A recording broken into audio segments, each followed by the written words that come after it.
suspense.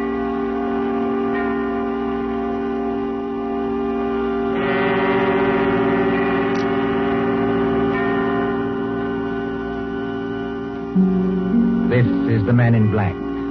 Here again to introduce Columbia's program, Suspense. Our distinguished star this evening is the stage and screen favorite, Mr. Paul Lucas, whose performances in The Lady Vanishes and in the stage production The Watch on the Rhine you will recall with pleasure. Tonight's tale of suspense is a story by John Dixon Carr, Fire, Burn, and Cauldron Bubble. If you've been with us on these Tuesday nights, you will know that suspense is compounded of mystery and suspicion and dangerous adventure. In this series are tales calculated to intrigue you, to stir your nerves, to offer you a precarious situation and then withhold the solution until the last possible moment. And so with Fire, Burn, and Cauldron Bubble and the performance of Paul Lucas and the other members of our company, we again hope to keep you in...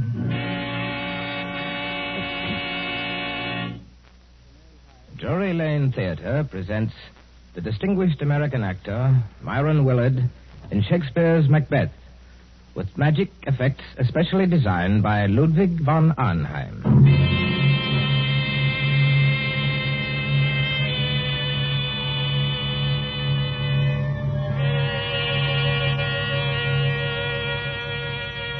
Double, double, toil and trouble. Fire, burn, and cauldron bubble.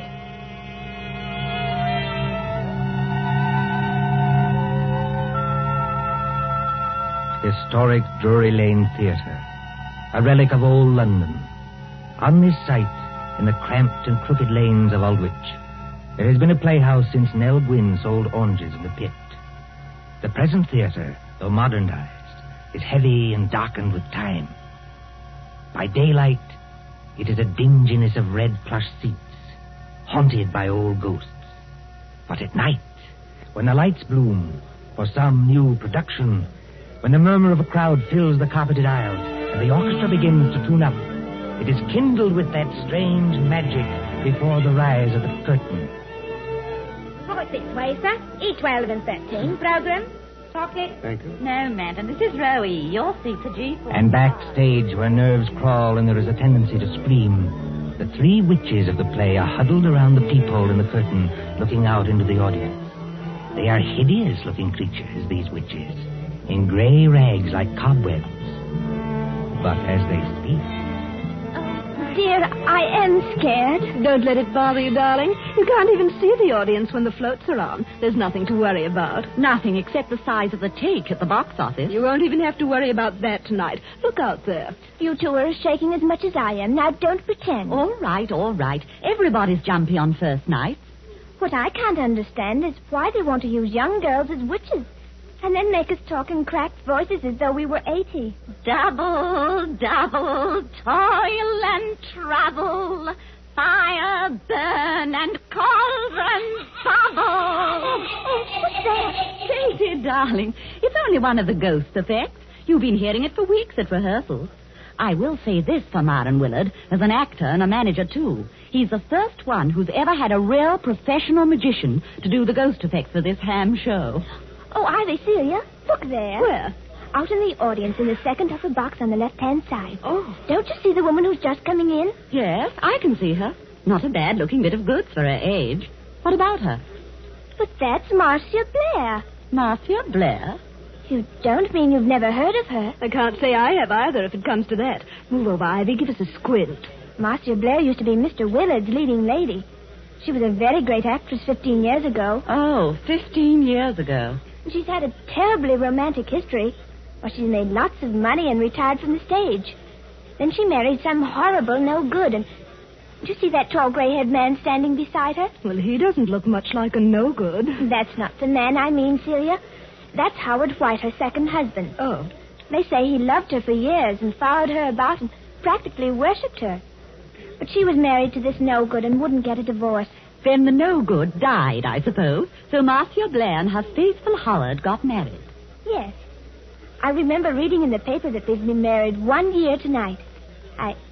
I expect they're very happy. Well, I'd be happy, too, if I had a mink coat and a string of pearls like that. Well, you've got to admit she's beautiful. All right, Katie, if you say so. I used to go and see her act when I was a little girl. She was kind of an idol. I wonder what they're saying to each other up in that box now. I wonder what they're saying.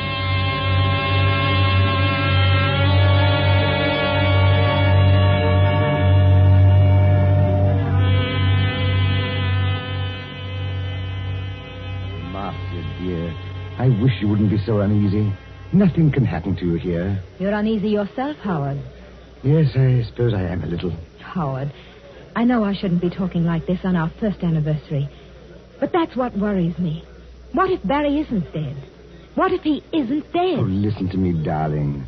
Your late husband, heaven condemn his soul, died in New York more than a year ago. We have proof of that. Well, then who wrote those letters to me? I don't know, dear. Somebody playing a joke on you. Joke? If you marry him, Marcia, you won't be alive a year from then. Joke. But you're married to me, my dear, and you are alive. Shall I quote you something from another play, Howard? Well? The Ides of March are come. I, Caesar, but not gone. And it's still 2 hours. 2 hours to the time we were actually married. Oh, look here, dear. This is carrying an obsession too far. It would be just like Barry to wait until the last moment, just to make it worse. You knew him. Yes, I knew him. He was a genius. I suppose so. As a mere businessman, I've never quite understood this theatrical temperament, except yours, of course. Barry was a greater actor than Myron Willard will ever be. Barry could play anything, from a Cockney to King Lear. His skill at makeup wasn't merely good. It was terrifying. Oh, Howard, I am frightened.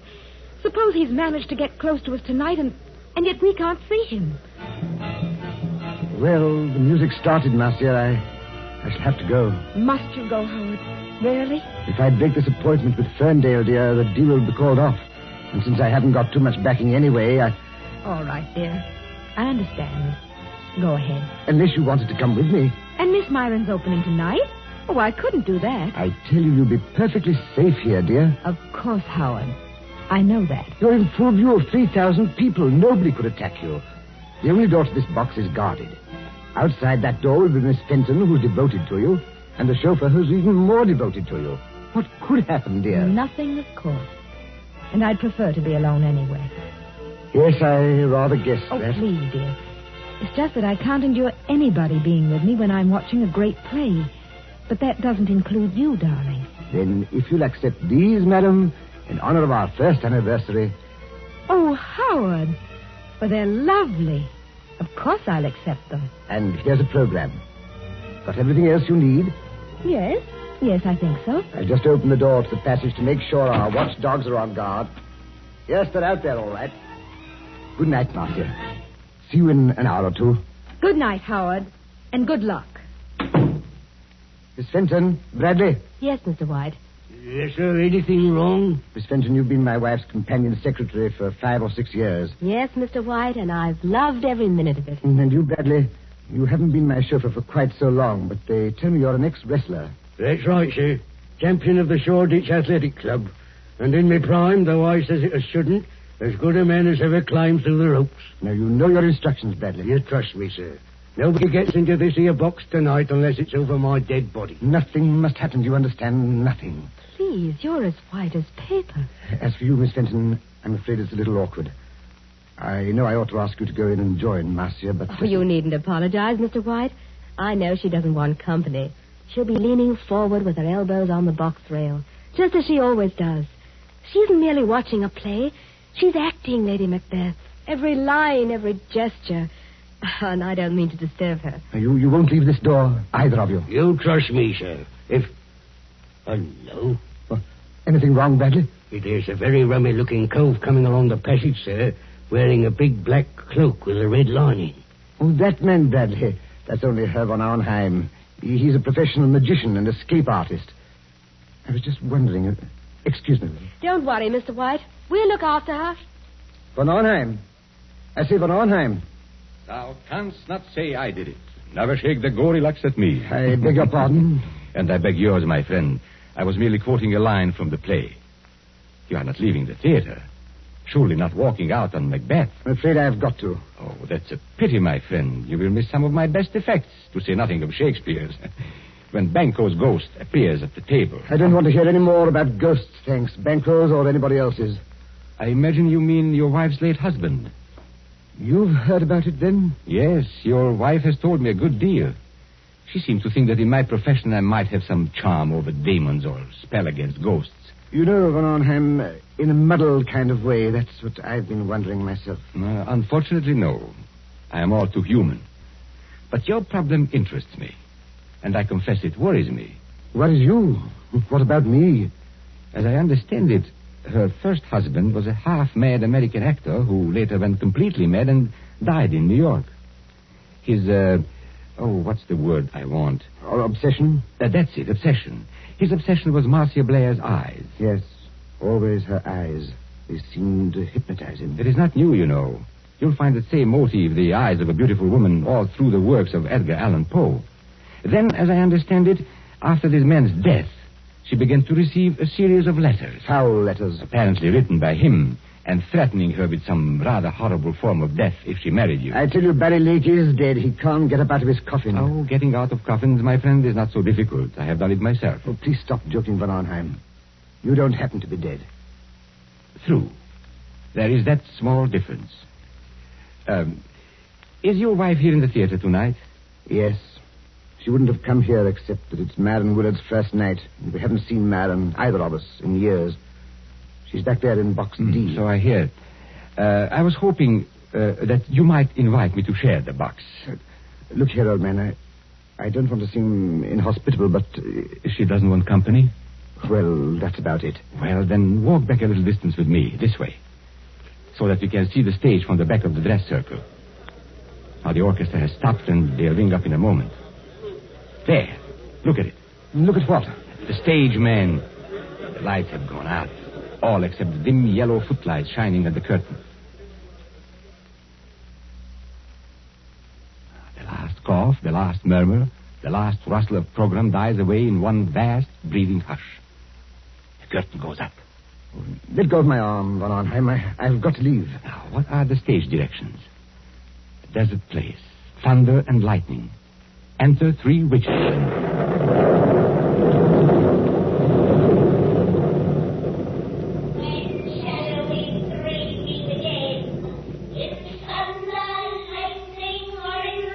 When, indeed, I wonder. I beg your pardon, Von Arnheim. Do you speak? No, it was nothing.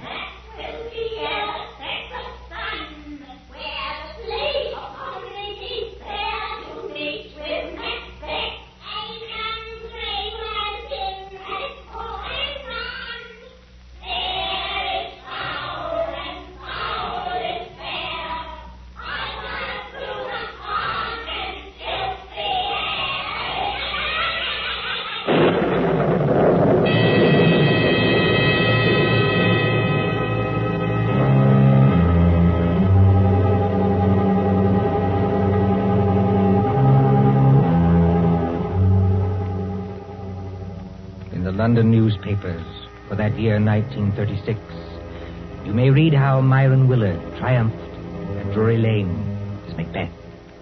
But tonight, as the clock ticks on, there is another drama in the dimly lighted corridor outside Box D. There sits Miss Louise Fenton, Marcia Blair's companion secretary. Beside her, burly and broken-nosed, is big Jim Bradley, the ex-wrestler. And when more than half an hour has passed... There's the applause, Jim. That must be the end of the first act. Yes, I hear it. Nothing's happened. And take my word for it, nothing's going to happen. Oh, she's such a likable person, Jim. And I think one of our greatest Shakespearean actresses. Well, I don't much care for this Shakespeare business, miss. You give me a good movie with gangsters in it. That's my style. Oh, you don't understand, Jim. I've seen her as Juliet, as Rosalind, as Portia, in our own drawing room without any props. I've heard her as Lady Macbeth, too. You should see her eyes. Her eyes, miss? Yes, you should see her eyes when she delivers that speech. The raven himself is hoarse that croaks the fatal end. Hey, miss, look there. What is it? That foreign-looking cove in the black cape coming along the passage now, easy. I beg your pardon. You are Miss Louise Fenton, aren't you? Yes, my name is Fenton. What is it? I am Ludwig von Arnheim, a friend of Mr. White's. And I must see Marcia Blair at once. No, you don't, Governor. You're not going in there. Why not? Because nobody goes in there. Not if it was the king himself. That's orders. Now listen to me, both of you. When the lights went on, I happened to be looking at Box D from the other side of the theater. And I think Yes? there is something wrong. But there can't be anything wrong. Jim Bradley and I have been sitting here the whole time. Except, of course... Except when? Well, except when I went in there for a few seconds. You went in there, Miss Fenton? May I ask when that was? Well, it was after Mr. White had gone and just before the play started. I went in to ask if she wanted anything. She said she didn't, so I came out again. And Bradley's been with me all the time, except when he went to get a drink of water up the corridor. That's as true as gospel, Governor. One moment and listen to me. Marcia Blair is leaning forward across the railing of the box. Oh, but that's nothing, Herr von Arnheim. That's the way she always is. Does she always fall forward with her arms held straight out and her head down on her arms? Better be careful, miss. It's a trick. Trick? Why not open the door and see for yourselves? Would that do any harm? No, I suppose it wouldn't, but... Oh, there must be some mistake. We haven't heard a sound from in there. There couldn't be anything wrong. You open the door, Miss Fenton. I'm going to hold tight to this gentleman, just in case. Quiet, please. Quiet. What is it, miss? Walk in there with me, both of you. Please go casually, as though nothing were wrong. We don't want to attract attention. Now. Oh, Herr von Arnheim. There's blood all over her face. Yes. And don't begin screaming again, Miss Fenton, when I tell you she's dead. Bradley? Yes, sir? Pick Miss Blair's body up and carry her out into the corridor. In another minute, we'll have the whole theater wanting to know what's wrong. All right, sir. You win. But what about the people in the other boxes? Won't they see? They've gone down to the bar to get a drink. They won't see anything. Hurry. She ain't no lightweight, the poor lady ain't. Steady does it. Hold the door open. That's got it. Now, close the door. Shall I put her down on the floor, Governor? Yes, better do that. I never took those threats seriously. That's what I blame myself for. And if something did happen, well, I thought he'd attack her. I never thought he'd hide away across the theater and fire a shot. And you were quite right, Miss Fenton. Marcia Blair was not shot. She wasn't shot. No. Take a look at the wound. Oh, I can't look at it. She was stabbed. Stabbed through the right eye with a narrow, sharp blade, which entered her brain and killed her instantly. Not a pretty death, but a quick one. You seem to know a lot about this, Governor. Perhaps I do, my friend, and perhaps I can guess a lot more. You mean somebody stood out there and threw a knife at her? Like a ready music hall turn? No, I don't mean that either. There's no knife in the wound and none in the box. The murderer took it away. Took it away? Exactly. Herr von Arnheim, please wait. You're not saying someone climbed up from outside, 20 or 30 feet from the floor, and stabbed poor Marcia in full sight of 3,000 people? That, Miss Fenton, is what the evidence seems to indicate. But it's impossible. Yet it happened. There is Marcia Blair's body. What's that? Oh, it's the warning bell for the second act. People will be coming back here any minute. What are we going to do?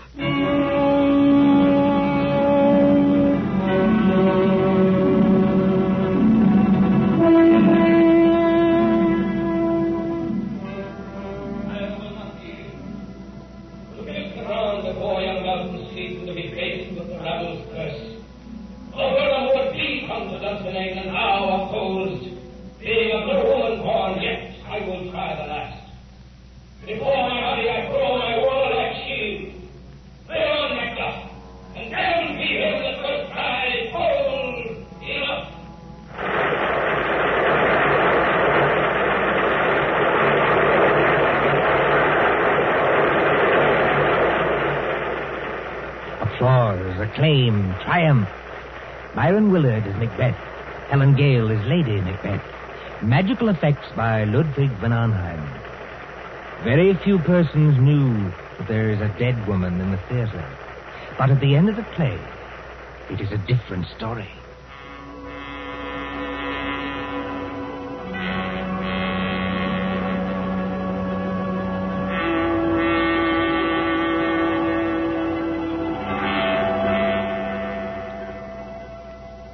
crowd files out, past a cordon of police.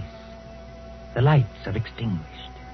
The great theater is dark, mumbling with echoes. See the stage now. Only the battens or overhead lights pour down a pale blaze on two men who stand grotesquely against the background of Dunsinane Castle. One of these men is Howard White, very near collapse. The other is Myron Willard himself, still wearing his makeup, still wearing helmet and chain mail. And when Willard speaks...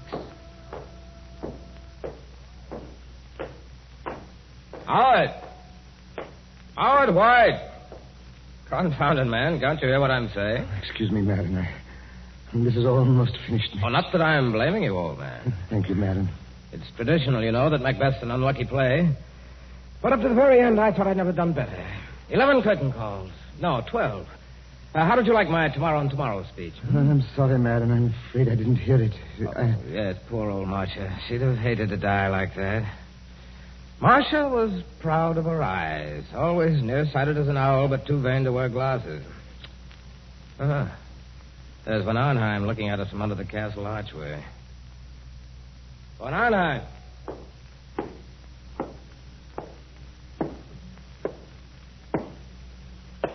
Did you call me, my friend?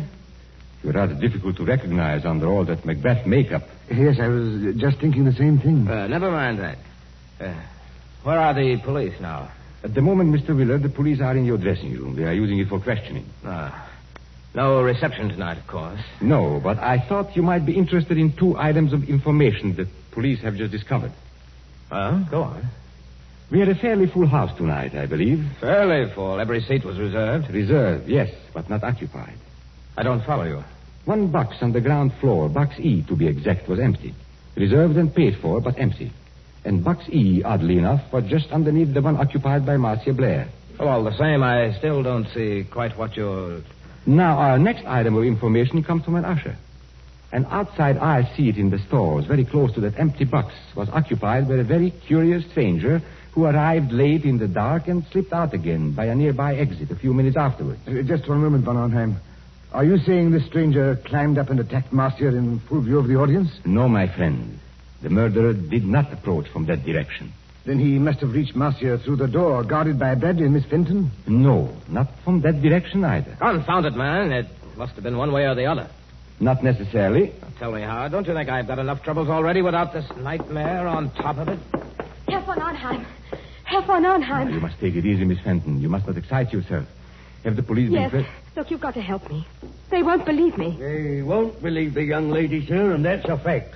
I've tried to help her all I can, but there's things I can swear to and things I can't. You see, I did go into that box. Oh, just for a couple of seconds, I admit it. But no other person went in or could have got in. So they say, or at least they're hinting that I killed her. But I swear I never touched Who her. was questioning you, Miss Fenton? Inspector Grimes or Sergeant Blake? I'm not sure. The sergeant, I think. Then I shouldn't worry if I were you. Inspector Grimes knows better. He's guessed, in fact, exactly what I have guessed. You seem on rather familiar terms with the police, my friend. I am Mr. Willard. I am. Anyone who practices escapes from handcuffs, sacks, chests... And stage boxes, perhaps. Stage boxes, if you insist. Excuse me. Isn't it Inspector Grimes in the wings now? Yes, and he's nodding his head. Then I can tell you, I think, what you want to know. Well, if you do happen to know anything, it's your duty to speak up. Poor Marcia seems to have had some ridiculous idea that her former husband, Barry Lake, was still alive. Her fears weren't justified, of course, and she wasn't killed by any dead husband. I beg your pardon. Her fears were justified, though not quite in the way she believed. And she was killed by her husband. Then Barry Lake is still alive. No, Barry Lake is dead. Well, does that mean Marcia was really killed by a ghost? No. I mean she was killed by her devoted second husband, Mr. Howard White. You hear what they say? That's not true. It's a slanderous statement. I'll have you in court for it. Everybody knows how devoted I was to Marcia. Your devotion, my friend, was devotion to her money. And your business affairs have been shaky for a long time. That's not true, and you can't prove it. Marcia Blair was inclined to be, shall we say, a little close-fisted with money. That's true anyway. It's a lie. Willing to marry him, but Mr. Howard White knew he'd never touch a penny unless he killed her. He wrote the letters himself. Herr von Arnheim, he can't be guilty. She was alive after he left the box. He wasn't anywhere near her when she died. Perfectly correct, Miss Fenton. He wasn't there, and yet he killed her. Exactly. But you and Bradley can supply the clue that will hang him. Me, sir? I don't know nothing. No, I don't either. I think you do if you'll put your mind to it. Do you remember what Howard White said to her just before he left the box? Yes, he said, "Good night, Marcia. See you in an hour or two." And she answered, "Good night and good luck." No, I mean just before that. Well, there wasn't anything. You see? It's a slanderous statement without any proof. It's an insult to my position on the stock exchange. Wait. I do remember something rather queer. Think, Miss Fenton, think. He said to Marcia jokingly, "If you'll accept these, madam, in honor of our first anniversary." And Marcia said, "Howard, they're lovely. Of course I'll accept them." That's right, sir. He did say it. And what do you think he was referring to, Miss Fenton? What was he asking her to accept? Well, I imagined it was flowers, a corsage or something like that. Did you see any flowers in the box or pinned to Marcia Blair's gown? No. Come to think of it, I didn't. Then what did he give her? Don't look at me, sir. Now, here is a woman who is very nearsighted, yet refuses to wear glasses. But she can accept a pair of... Opera glasses. It's a lie. You can't prove it. Hold on, sir. Go. You better stay here, Governor. Thank you, Bradley, but the place is surrounded with police. But I still don't understand. Now, what happens when you lift opera glasses to your eyes and they are not in focus? You turn the little wheel in the middle to bring them into focus. For Marcia Blair, it was deadly. You mean the glasses had... Yes, they were specially constructed glasses, Miss Fenton. They were invented by a French criminal years ago. That little wheel is a little trigger. It releases the spring of a sharp, thin blade which strikes through the eyes into the brain. Oh, don't, please. You can't prove it. Marcia Blair died instantly. The glasses torn from her eye by their own weight dropped over the box rail to the carpeted aisle below. The only witnesses who might have noticed would have been the people in the box just underneath. And that box was empty. By arrangement, yes. Even if anybody did see them fall, Howard White was prepared to remove the evidence instantly. You haven't forgotten the curious stranger. Curious stranger? I mean the man who slipped in after it was dark, took an aisle seat just under the box, and slipped out again a few minutes later. It's a pack of lies from start to finish. You can't prove a word of it. I beg your pardon, my friend. Didn't you see Inspector Grimes not to me a moment ago? Well... You are going to hang, my friend, for one of the neatest and cruelest crimes in my experience. The police have just found those opera glasses with a neat set of fingerprints in the side pocket of your motor car.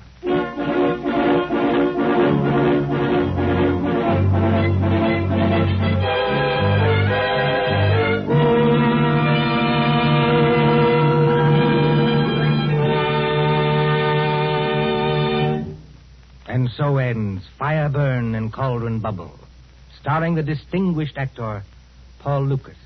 Tonight's tale of suspense.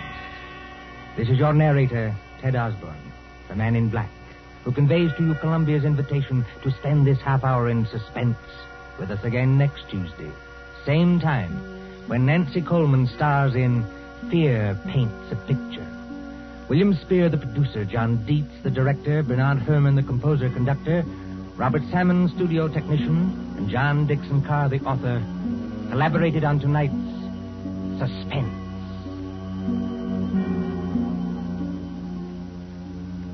This is the Columbia Broadcasting System.